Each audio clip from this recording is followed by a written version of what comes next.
Hi hello అందరూ ఎలా ఉన్నారు? ముందుగా మీ అందరికీ ధన్యవాదాలు.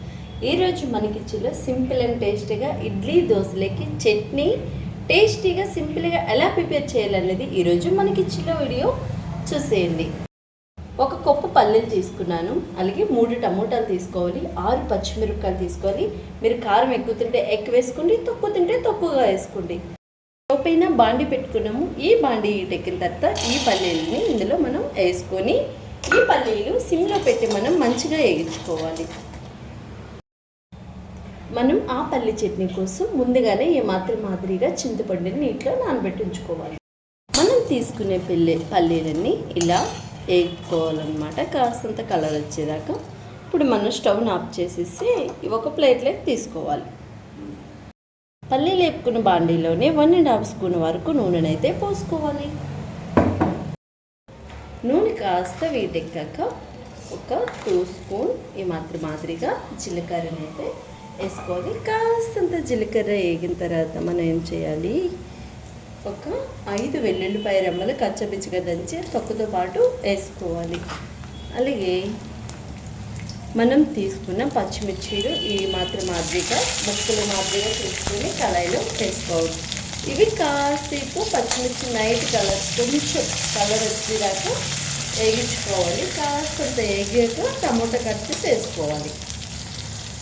పచ్చిమిరపకాయలు ఇలా నైట్ కలర్ వచ్చాక వేగిపోయాక మనం ఇలా తీసుకున్న 3 టమాటాలు ఇలా ముక్కలు తీసుకున్నాము. వీటిని కూడా వేయించుకొని ఇవి కూడా మిడిల్లో గ్యాస్ పెట్టి మనం మగ్గించుకోవాలి. టమాటాలు అయితే ఇలా మగ్గించుకున్నాము కదా, ఇప్పుడు మనం గ్యాస్ని ఆఫ్ చేసుకోవాలి. చట్నీ ప్రిపేర్ చేసుకున్నాము కదా, అది చల్లారాలి కదా. ఈలోగా ఈ పక్కన అయితే దోశ మనం ప్రిపేర్ చేసేసుకున్నాము. గోల్డెన్ కలర్లో దోశ చాలా బాగుంది. ఇది నాన్ స్టిక్ రేక్ కాదండి, సిల్వర్ రేక్ కాబట్టి దోశలు మంచిగా కాలుతాయి, హెల్త్కి కూడా చాలా మంచిది. వేగించుకున్న పల్లీలు అయితే మిక్సీ గిన్నెలో వేసుకున్నాం కదా, మగ్గించుకున్న టమోటాస్ పచ్చిమిర్చి అన్నీ కూడా మనం మిక్సీలో వేసేసుకుందాము. చల్లగా అయితే అయిపోయాయి.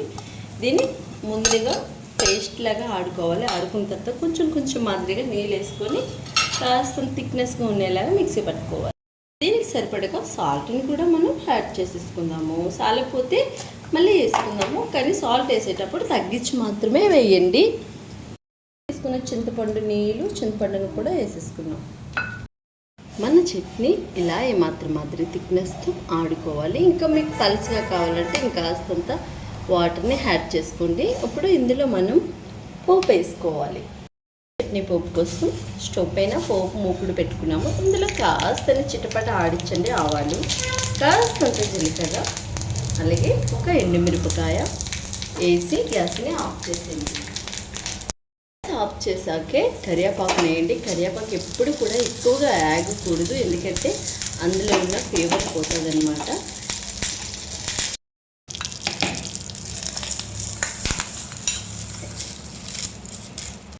మన దోశ చట్నీ అయితే ఇలా రెడీ అయిపోయింది. మీకు కూడా నచ్చిన సింపుల్ అండ్ టేస్ట్ మీరు కూడా తయారు చేసుకోండి. నెక్స్ట్ మంచి సరికొత్త వీడియోతో మళ్ళీ కలుసుకుందాం. ఆరోగ్యమే మహాభాగ్యం అని గుర్తుపెట్టుకోండి.